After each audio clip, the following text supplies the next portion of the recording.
मंगलवार को अगर शिव जी के मंदिर में, शंकर के मंदिर में जाकर एक लोटा पानी चढ़ाया जाता है तो हमारे कार्य में उन्नति होती है।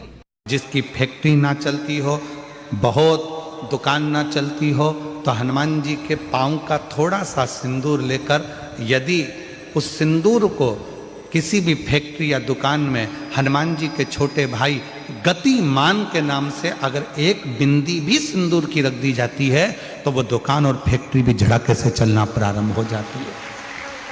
गतिमान हनुमान जी के छोटे भाई। और एक नाम आता है व्रतिमान। आपके शरीर का कोई अंग जब दुख रहा है तो श्री शिवाय नमस्तुभ्यम कहकर श्री व्रतिमान हनुमान का स्मरण कर। किसका स्मरण करना है? जम के बोलो, व्रतिमान हनुमान। व्रतिमान हनुमान का स्मरण करके कहीं पर भी बैठकर अपने पांव की छोटी वाली जो उंगली है उसको जम के दबाना और दबाने के बाद चल देना। जिस जगह पर भी दर्द हो रहा होगा मेरा बाबा आपको मंजिल तक पहुंचाएगा, दर्द होने नहीं देगा। कल नहीं करना, प्रैक्टिकल आज ही करना। एक हनुमान जी के छोटे भाई हैं मतिमान। जब व्यक्ति डिप्रेशन में जाता है, एकाग्र चित्त नहीं रह पाता है, पढ़ने बैठता है पर एकदम मन नहीं लग पाता है, तो मतिमान का स्मरण किया जाता है। हनुमान जी के तीसरे नंबर के भाई का मतिमान। और कहते हैं एक दुर्वा यदि मतिमान के नाम से शंकर भगवान की शिवलिंग पर चढ़ा दी जाए और उसी दुर्वा को वापिस लेकर आया जाए, अंधेरा होने से पहले, सूर्य अस्त होने के पहले, शाम के प्रदोष के पहले यदि उस दुर्वा को उस व्यक्ति को चबा चबा कर खिला दो तो डिप्रेस हो रहा है, डिप्रेशन में है, चिंता में है, टेंशन में है और उसका विवेक काम नहीं कर रहा, बुद्धि स्थिर नहीं हो पा रही है या पढ़ने में मन नहीं लग पा रहा है, तो उसको आप एक दुर्वा मतिमान हनुमान जी के तीसरे नंबर के भाई मतिमान के नाम से अगर खिला देते हैं तो उसकी बुद्धि केंद्रित होना प्रारंभ हो जाती है और वो डिप्रेस से हटना प्रारंभ हो जाता है, मन स्थिर होने लगता है। मतिमान। जिसकी फैक्ट्री ना चलती हो, बहुत दुकान ना चलती हो, तो हनुमान जी के पांव का थोड़ा सा सिंदूर लेकर यदि उस सिंदूर को किसी भी फैक्ट्री या दुकान में हनुमान जी के छोटे भाई गतिमान के नाम से अगर एक बिंदी भी सिंदूर की रख दी जाती है तो वो दुकान और फैक्ट्री भी झड़के से चलना प्रारंभ हो जाती है। गतिमान हनुमान जी के छोटे भाई। दो जो पत्तियां हैं, इन पत्तियों के ऊपर एक एक शमी पत्र और लाल चंदन ये रखकर कितना भी रोगीला व्यक्ति हो, रोग से ग्रसित व्यक्ति हो, जिंदगी में कितना ही दुख पड़ रहा हो, बेलपत्र की ये दोनों पत्ती जिसके ऊपर शमी पत्र रखकर, लाल चंदन रखकर श्री हनुमान जी महाराज और हनुमान जी महाराज के तीसरे नंबर के भाई श्री गतिमान जी, नीचे के क्रम में आते हैं श्री गतिमान जी। उन गतिमान जी और हनुमान जी का नाम लेकर जो शिवलिंग के ऊपर समर्पित कर देता है, रोग का निवारण होता ही। विवाह शादी में देरी हो रही हो या कोई नया कार्य चालू कर रहे हो उसमें देरी हो रही हो या कोई सर्विस के लिए, नौकरी के लिए जा रहे हो और वो कार्य नहीं हो रहा हो, तो एक धतूरा, केवल एक धतूरा, उस धतूरे को फोड़कर उसके अंदर का फल निकालकर उस फल को शिवलिंग पर चढ़ाकर एक लोटा जल शंकर भगवान को समर्पित कर। दिन होना चाहिए मंगलवार। कौन सा दिन होना चाहिए? जम के बोलो जरा, मंगलवार। समर्पित करो। उसके बाद में आप हनुमान जी महाराज को 3 तरह की माला समर्पित होती है। एक आंकड़े के पत्ते की, दूसरी बेलपत्र के पत्ते की, तीसरी पीपल के पत्ते की।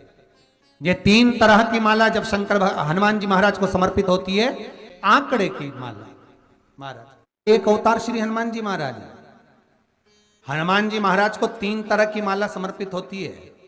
एक आंकड़े के पत्ते की, दूसरी बेलपत्र के पत्ते की, तीसरी पीपल के पत्ते की। ये 3 तरह की माला जब शंकर हनुमान जी महाराज को समर्पित होती है, आंकड़े की माला महाराज, आंकड़े के पत्ते की जो माला होती है, ये माला कार्य की सिद्धि के लिए होती है। इसमें एक एक आंकड़े के पत्ते पर सीताराम लिखा जाता है। मात्र एक पत्ता ऐसा होता है जिस पत्ते पर सीताराम नहीं लिखा जाता। 108 पत्ते में से एक पत्ता बस उस पत्ते को हथेली में रखकर उल्टा हाथ आपको रखना है और अपनी कामना कर कर उस पत्ते को बांध देना है। ये जरूरी नहीं है कि 25 के बाद बांधो, 50 के बाद बांधो या 100 के बाद बांधो, आपकी मर्जी पड़े उस खाली पत्ते को कहीं पर भी बांध दीजिए और उस माला को अपनी कामना कर कर श्री हनुमान जी महाराज को समर्पित कर दीजिए। माला जब हनुमान जी को चढ़ जाए तब एक घी का और एक तेल का दिया हनुमान जी के सम्मुख में लंबी बाती का लगा देना है महाराज, एक घी का एक तेल, और अपनी कामना कर कर आप आ जाइए। आपकी वो कामना 2.5 महीना या 3 महीना, इससे ज्यादा नहीं जाएगा, वो कामना बाबा पूरी करेगा, क्योंकि शिव और हनुमान ये सब एक ही स्वरूप है। अगर व्यक्ति के जीवन में बहुत भारी रोग हो गया है, बहुत ज्यादा कष्ट हो गया है, कैंसर जैसी बीमारी भी अगर उसको घेर ली है और किडनी लीवर सब बेकार हो गया, तो निवेदन है पीपल के पत्ते की माला बनवाओ, 108 पत्ते की, और हनुमान चालीसा का हर पत्ते पर स्मरण करिए महाराज। आप हनुमान चालीसा पढ़ते जाओ, माला में गांठ लगाते जाइए, और वो माला जो व्यक्ति कैंसर से पीड़ित है हाथ का स्पर्श कराइए और शंकर को चढ़ाइए। केवल अष्टमी तिथि के दिन ये माला समर्पित होना चाहिए, शुक्ल पक्ष की अष्टमी के दिन। आप 2 या 3 अष्टमी को कर कर देखिए, अपने आप दवाई लगना प्रारंभ होगी, कैंसर जैसा रोग भी धीरे धीरे समाप्ति पर आएगा महाराज। पर करना शुक्ल पक्ष की अष्टमी को ही। महाराज कोई बच्चा एग्जाम में बैठ रहा है, सीए की पढ़ाई कर रहा है, कोई बहुत बड़े एग्जाम में बैठा, पास हो ही नहीं रहा, बहुत हार गया, बेलपत्री की माला चढ़ाई। पर बेलपत्र की जो माला है वो केवल प्रदोष पर चढ़ती है श्री हनुमान जी महाराज। आप बेलपत्र की माला चढ़ाओ, 108 बेलपत्र आप श्री शिवाय नमस्तुभ्यम मंत्र का जाप कर कर गांठ लगाकर भगवान श्री हनुमान जी महाराज के सामने पहुंचकर माला को सीधी रखकर, जो व्यक्ति एग्जाम में बैठ रहा है, नौकरी के लिए, अन्य पढ़ाई के लिए, अगर कंपटीशन एग्जाम में भी बैठ रहा है, तो माला को हनुमान जी महाराज, और हनुमान जी कौन से होना चाहिए? पूर्वमुखी। हनुमान दक्षिण मुखी नहीं चाहिए, पूर्व में जिन हनुमान जी का मुख हो वो माला ऐसी समर्पित कर कर हनुमान चालीसा का पाठ कर कर 3 बार स्मरण कर कर माला श्री हनुमान जी को पहना दीजिए। ऐसा कोई एग्जाम नहीं जिसमें से आप निकल ना पाए महाराज, पर करना आपको पड़ेगा। प्रदोष का दिन होना चाहिए, प्रदोष के दिन भगवान, और प्रयास जहां तक हो सके प्रदोष काल में अगर चढ़ाएंगे तो ज्यादा फलदायी रहेगा प्रदोष। और कई लोग तो ऐसे हैं उनको आज तक हनुमान चालीसा पढ़ना नहीं है, आज तक कोई चालीसा, चाहे गायत्री चालीसा हो, लक्ष्मी चालीसा हो, शिव चालीसा हो, पढ़ना ही नहीं आती, बस बैठ गए भगवान के सामने और पढ़ लिया आसन लगा के। नहीं नहीं नहीं, चालीसा पढ़ने का भी एक नियम है। अगर कोई लक्ष्य लेकर पढ़ रहे हो तो उसका एक नियम है। पूरी जिंदगी पढ़ते रहोगे तो भगवान की प्राप्ति नहीं है, पर लक्ष्य लेकर अगर पढ़ा है, आसन से जिस भगवान की चालीसा पढ़ रहे हो उसकी मूर्ति या उसका फोटो आपके सामने होना चाहिए। एक घी का दिया, अगर हनुमान चालीसा पढ़ रहे हो तो या तो घी का दिया जलाओ, वो भी गाय के घी का हो, भैंस के घी का मत जलाना। हनुमान जी कभी प्रकट नहीं होंगे भैंस के घी से। घी का दिया लगाइए अगर चालीसा का पाठ कर रहे हो हनुमान जी का। और बहुत ज्यादा संकट है, बहुत ज्यादा परेशानी है, तो हनुमान चालीसा का पाठ करो तो तिल्ली के तेल का दिया लगाओ, काली तिल के तेल का दिया, तिल का तेल का दिया हनुमान जी के सामने आसन बिछाकर। बहुत तकलीफ है तो 3 पाठ प्रतिदिन करो, और एक आसन से जितने समय 9 बजे अगर आप बैठते हो पाठ करने तो 9 बजे ही बैठना है। 11 दिन तक प्रतिदिन 3 पाठ रोज करो। एक पानी का लोटा, कलश, तांबे का जल, अर्थात तांबे का लोटा हो, स्टील का लोटा हो, तुम्हारे पास जो कलश हो उसमें जल भरकर, एक सिक्का उसमें पटक कर, एक लौंग पटक कर प्लेट से ढक कर रख दो, और प्रतिदिन बस टाइम पर बैठकर पाठ करो। 11 दिन पूर्ण होंगे, जिस कामना से आपने पाठ करा है बस वो सिक्का, वो लौंग कलश में से निकाल लो, जल का आचमन करो, और जिस काम के लिए करा है वो जल उस प्रयोग में ले लो। उस प्रयोग, किसी से बात करने जाना है तो वो जल पी कर जाइए, कोई से हाथ मिलाना है तो वो सिक्का, वो लौंग अपने हाथ में रखिए, अपने साथ रखिए। कई लोग कहते हैं हम तो बहुत दिनों से हनुमान चालीसा पढ़ रहे हैं, हम बहुत समय से राम रक्षा स्तोत्र का पाठ कर रहे हैं, हम बहुत समय से ये कर, अरे तो उसको नियम से तो करो। हनुमान चालीसा का प्रागट्य केवल एक दिल से की गई स्तुति, हनुमान जी महाराज की स्तुति, राम जी महाराज की स्तुति तुलसीदास जी ने केवल दिल से करी थी, केवल मन से।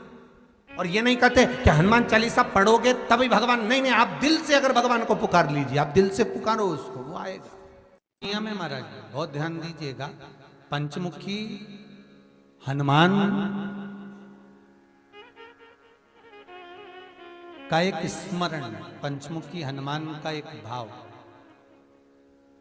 महाराज जैसे बहुत ज्यादा तकलीफ अगर व्यक्ति को हो गई है, बहुत कष्टमय जीवन चल रहा है, हार गए हर जगह से और तकलीफमय जीवन चल रहा है, तो पंचमुखी हनुमान का एक शिव महापुराण का और स्कंद पुराण का एक बड़ा सुंदर मंत्र है। उस मंत्र को आप सब एक बार हमारे साथ में बोलें।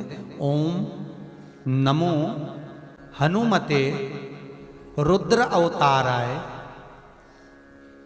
सर्व शत्रु संहारणाय सर्व रोग हराय सर्व वशीकरणाय रामदूताय स्वाहा। बस इस मंत्र को हाथ में काली तिल लेकर, एक जौ लेकर और गूगल लेकर, थोड़ा सा उसमें गाय का घी डालकर, कंडे को या अग्नि को जलाकर इस मंत्र का 11 बार 21 बार जाप कर कर अपनी कामना कर कर छोड़ दीजिए। कैसा भी रोग हो, बीमारी हो, कष्ट हो, दुख हो, तकलीफ हो, 21 दिन के अंदर वो आनंद आना प्रारंभ कर देता है। इस मंत्र, स्कंद पुराण का, शिव महापुराण का ये मंत्र मूल पंचमुखी हनुमान सुख देंगे। और एक और चीज याद रखिए हमारा, यदि कोई काम के लिए जा रहे हो, कोई व्यापार के लिए जा रहे हो या नौकरी करने के लिए जा रहे हो और लगी नहीं रही, बहुत तकलीफ पा रहे हो, सर्विस ही नहीं लग रही, बहुत कष्टमय हो गया, तो निवेदन करूंगा 5 पीपल के पत्ते पर बेसन के 5 लड्डू घर में बने हुए, गाय के घी के 5 लड्डू रख लो, उस लड्डू के बीचों बीच एक आटे का दिया और उसमें तिल्ली का तेल डालकर इसी मंत्र का प्रयोग कर कर पंचमुखी हनुमान का किसी भी हनुमान के मंदिर में जाकर, दक्षिण मुखी हनुमान के मंदिर में जाकर उसको रख कर आ जाइए। इसके बाद आप उस काम के लिए जाइए, आपका काम सफल हो जाएगा। आपको किसी को नहीं कहना पड़ेगा कि हाथ जोड़ना नहीं पड़ेंगे, किसी के पांव नहीं पड़ना पड़ेंगे, तुरंत काम होगा।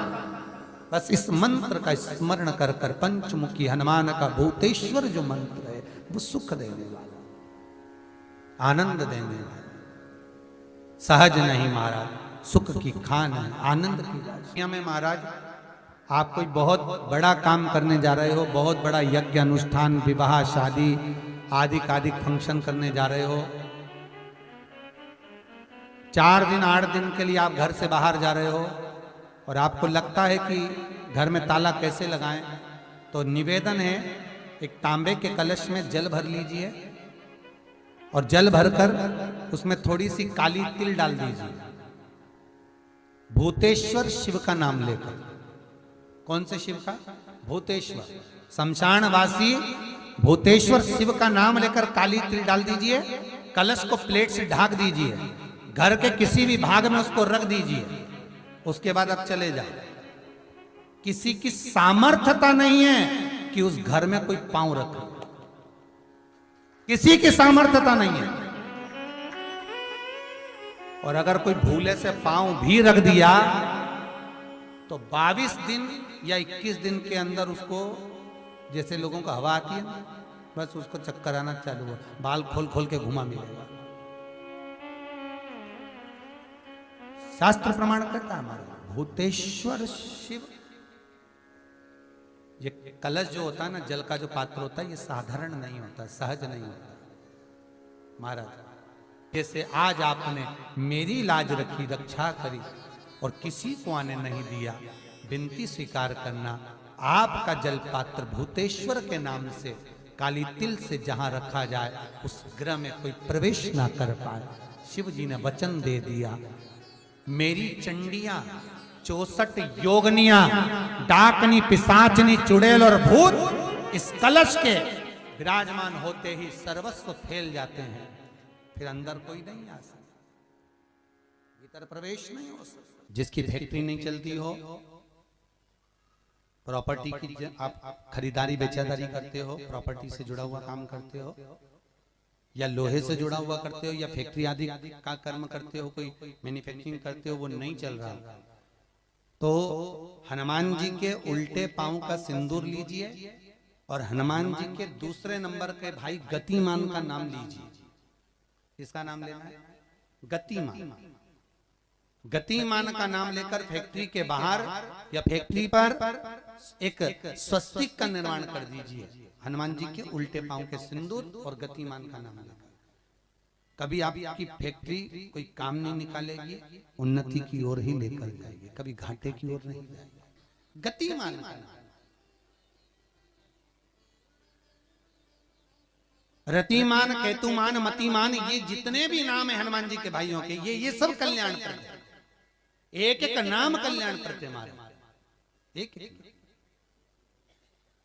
यदि बच्चे को सर्दी ज्यादा होती है, निमोनिया ज्यादा होता हो, ठंडा का कोटा ज्यादा रहता हो, तो पीपल के 5 पत्ते महाराज उस पे घृत लगाकर हनुमान जी के तीसरे नंबर के भाई व्रतिमान का नाम लेकर, व्रतिमान का नाम लेकर बच्चे की छाती पर एक वस्त्र से उसको बांध दीजिए, रात्रि भर बंधे रहने दीजिए महाराज। तो बस एक बार बांधना है, उसके बाद सर्दी का कोटा नहीं रहता महाराज, बच्चा स्वस्थ अपने आने में। हनुमान जी महाराज के जितने भी भाई हैं, सबका आनंद सुख सिद्धि मालूम है? अरे जल्दी बोलो, नहीं मालूम? लिखना चालू करो वापस। अष्ट सिद्धियां, पहली अणिमा, पहली कौन सी है? अणिमा। दूसरी महिमा, तीसरी गरिमा। अष्ट सिद्धियों में पहली अणिमा, दूसरी महिमा, तीसरी गरिमा।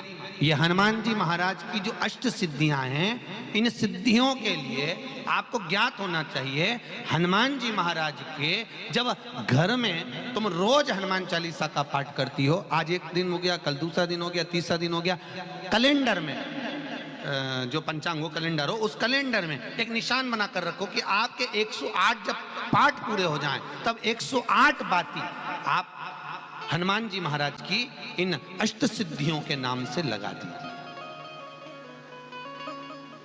जिंदगी में आपका कभी बाल बांका नहीं हो सकता और आपकी उन्नति को कोई रोक नहीं सकता, यह पक्का है। अष्ट सिद्धियां, नवनिधियां, 108 जब हनुमान चालीसा के पाठ हो जाए। और कभी कभी व्यक्ति के जीवन में ऐसा भी होता है कि भाई उसको बहुत तकलीफ आ जाती है कि मेरी दुकान नहीं चल रही, व्यापार नहीं चल रहा, मेरे साथ अच्छा नहीं हो रहा, मेरे को तकलीफ आ गई, शनि बढ़ गया, ये हो गया, ढैया हो गया, 7.5 हो गया, बड़ा तकलीफ, कहीं गिर रहा, कहीं पड़ रहा, तो उस व्यक्ति को 108 पाठ एक साथ कर लेना चाहिए। आज बैठा सुबह से शाम तक 108 पाठ करके और फिर ये अष्ट सिद्धियों की बाती लगा दे। अष्ट सिद्धि पर अष्ट सिद्धियों की जो बाती लगती है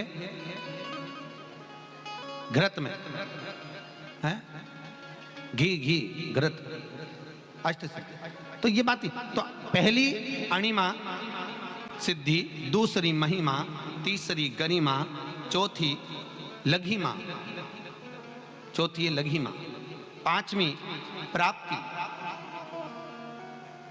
पांचवी क्या है? प्राप्ति। छठी प्राकंभ, छठी है प्राकंभ। सातवीं है ईर्षत्व, ईर्षत्व। और आठवीं है वशिष्ठ, आठवीं है वशिष्ठ। ये हनुमान जी महाराज की 8 सिद्धियां और 9 पूरी हनुमान चालीसा की एक एक चौपाई में एक एक चीज से एक एक बीमारी का इलाज है, एक एक बीमारी का महाराज हनुमान चालीसा की एक एक चौपाई से एक एक बीमारी का।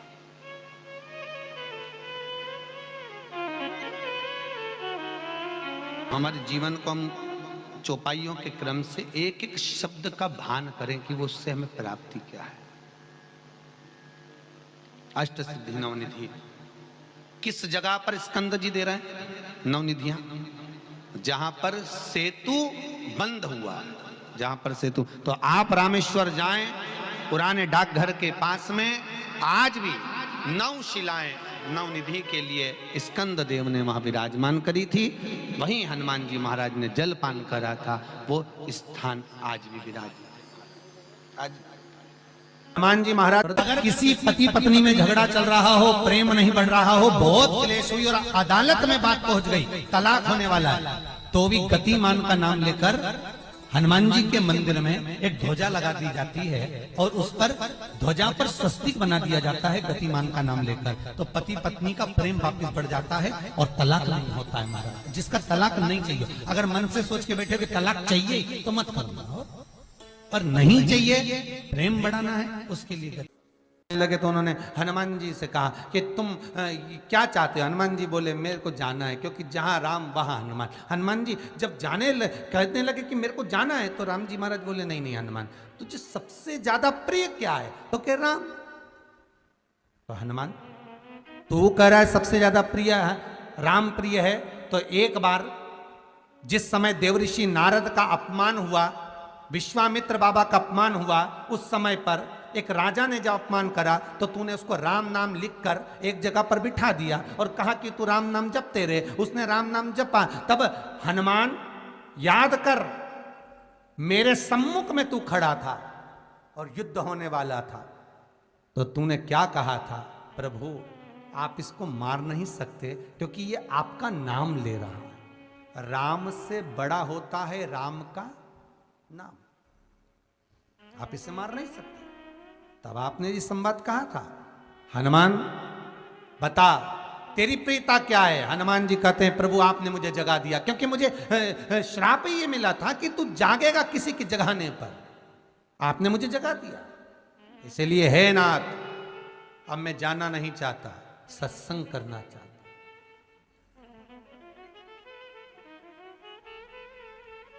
श्री राम जी का चरित्र है, अब मैं सत्संग करूंगा, भजन करूंगा, नाम जाप करूंगा। पर राम जी जानते हैं हनुमान से कहा, हनुमान मेरा जाने का समय आ गया, मुझे तो जाना पड़ेगा ना। सीता पृथ्वी में चली गई, मुझे भी जाना है, मैं सरयू के जल में अपने प्राणों को त्यागूंगा, मानव का शरीर है इसको त्यागना तो पड़ेगा ना हनुमान। हनुमान जी बोले तो त्याग दो, त्यागने में क्या दिक्कत है, त्यागो आप तो। पर दिक्कत एक बहुत बड़ी है। तो राम जी ने जैसी कहा दिक्कत बहुत बड़ी है, तो हनुमान जी पूछे ऐसी कौन सी दिक्कत है? हनुमान जी के शब्द सुने तो राम जी बोले, जब जिस समय पर तुम सूर्य को निगल गए थे, इंद्र को क्रोध आया था और इंद्र ने तुम पर वज्र का जब प्रहार करा था, जब वज्र का प्रहार इंद्र ने करा तब तुम्हारा नाम हनुमान हुआ, तब सारे देवी देवताओं ने तुम्हें वर प्रदान करा। उस जगह पर यमराज भी खड़ा था, तो यमराज ने तुम्हें वर दिया था कि जहां हनुमान होगा वहां यमराज नहीं होगा। अब दिक्कत यह है कि मुझे प्राण त्यागना है और तू मुझे 1 मिनट के लिए नहीं छोड़े, तो यमराज आएगा कैसे? दिक्कत वहां अड़ी पड़ी।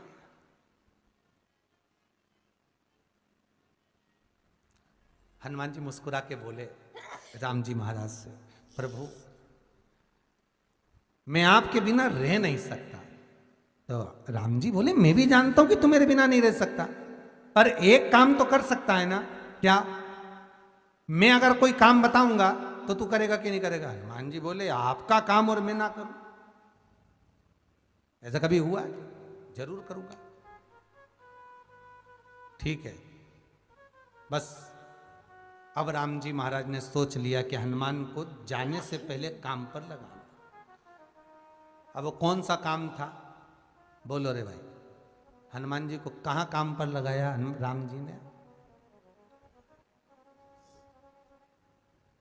किस जगह पर काम पर लगाया? अरे सभी ने रामचरितमानस सुनी है, खूब सुनी, जल्दी बताओ। राम जी महाराज ने प्राण त्यागते समय, सरयू जी में प्राणों को देते समय, राम जी ने हनुमान जी को किस काम में लगाया था?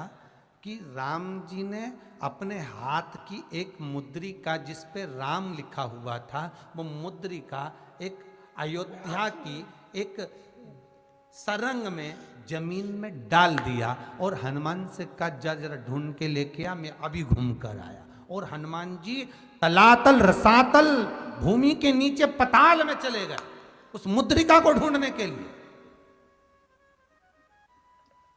जिस पे राम लिखा है। और हनुमान जी पूछते भी जा रहे राम कहाँ है, राम की मुद्रिका पड़ी थी, राम की अंगूठी है। अब राम का ही सत्संग करते करते जा रहे और राम जी चले गए सरयू, क्योंकि हनुमान अगर होगा तो यमराज नहीं आ सकता। हनुमान को यहां से हटाना पड़ेगा तब यमराज लेने के लिए आ सकता, तब यम आए। और क्योंकि यम अपने नियम को धारण करेगा, चाहे कृष्ण हो चाहे राम। वही बात फिर याद कर लीजिए, अच्छा कर्म करिए, कर्म का दंड तो भगवान को भी भोगना पड़ता है। अगर कोई अदालत में केस चल रहा है, बहुत बड़ी समस्या में आप पड़ गए, बहुत बड़ा टेंशन बिल्कुल आकर खड़ा हो गया है, तो चंदन, एक लाल चंदन बाजार में मिलता है, पूजन वालों के यहाँ पूछना, लाल चंदन आता है। वो लाल चंदन को घिस कर उसमें थोड़ा सा तिल्ली का तेल डालकर महाराज हाथ में चंदन को लेकर शिवलिंग पर लगाएं और बड़ के पेड़ के नीचे, बड़ के जड़ में जाकर बटकेश्वर महादेव का नाम लेकर उस चंदन को लगाएं। उसी चंदन का हाथ किसी रुमाल पर लगा लीजिए और उस रुमाल को जेब में रखकर कोई बहुत ज़्यादा दिक्कत और परेशानी है उस स्थान पर उसको लेकर बैठ जाइए। मन को भी शांति होगी, कार्य भी सफल होगा और सफलता प्राप्त होगी। बस तुम रूका जी का नाम का उसमें स्मरण करना है, कोई सहज नाम नहीं है। फिर निवेदन करूंगा, नारी अगर बच्चे को जन्म देती है और बच्चा 4 महीना 6 महीने तक गर्भ में रहता है, उसके बाद अवर्षण हो जाता है, तो एक नारियल पर, श्रीफल पर स्त्री के हाइट की मोली, मोली मतलब नाड़ा जो हाथ में बांधते हैं लच्छा, उसको नाप लीजिए और तुमरुका जी का नाम लेकर उस नारियल पर लपेट कर अपना नाम और गोत्र बोलकर शंकर जी के शिवलिंग के पास में जो जलाधारी होती है चारों तरफ शिवलिंग के पास में, वहां रख दीजिए। शिव के शिवलिंग का स्पर्श करिए, एक बेलपत्र उठाकर मंदिर की चौखट पर खा लो तुमरुका जी का नाम लेकर। महाराज होने वाला जो बच्चा है वो पूर्ण होगा, बीच में अवर्षण नहीं होगा, बच्चा समाप्त नहीं होगा महाराज, और स्वस्थ उत्पन्न होगा। ये तुमरुका जी का नाम जीवन में सुख की अनुभूति कराने वाला, आनंद की अनुभूति, सहज नहीं है। शंकर का अनुमोदन, शिव का स्मरण, स्वयं शंकर और पार्वती भगवान आनंद के साथ में चलते। और कई ऐसी हैं जिन्होंने बांधी और तो नहीं हुई है, तो उसके लिए भी ध्यान रखिएगा। 18 साल हो जाएं, कई माताएं कहती है गुरुजी हमने सफेद आंकड़े की जड़ बांधी और मान लो संतान हुई। और कई ऐसी हैं जिन्होंने बांधी और तो नहीं हुई है, तो उसके लिए भी ध्यान रखिएगा। 18 साल हो जाएं, 17 साल हो जाएं, 10 साल हो जाएं, 12 साल हो जाएं और घर में बच्चा नहीं है, संतान नहीं है, तो प्रयास करना सफेद आंकड़े की जड़ को लेना, तुमरुका जी का नाम लेकर 21 बार शिवलिंग पे से घुमाना, रजस्वला धर्म के 7वें दिन कमर पर बांध लेना और उसी दिन से एक पीपल का पत्ता मंगवाना, शंकर भगवान पर चढ़वाना और पीपल के पत्ते को गौ माता के दूध में उसको उकलवाना। ठीक है, उकलवाकर ठंडा करवाकर पत्ते को बाहर ठंडा करने में डाल देना। दूध जब ठंडा हो जाए हथेली पर उस गिलास को रखना और भगवान शिव का तुमरुका जी का नाम लेकर उसको पीना चालू कर देना। लगभग 8 दिन 15 दिन उस दूध का पान कर कर फिर विश्राम करें। महाराज संतान की प्राप्ति अवश्य हो, संतान अवश्य प्राप्त हो। पीपल के वृक्ष में स्वयं मेरे भगवान शिव आनंद वास निवास करते हैं। बाबा भोलेनाथ स्वतः निवास कर रहे हैं। केवल एक पीपल के वृक्ष में कितना सुंदर लिखा पद्म पुराण में कि 52,000 ब्राह्मण का एक साथ निवास पीपल के वृक्ष में होता है, एक साथ।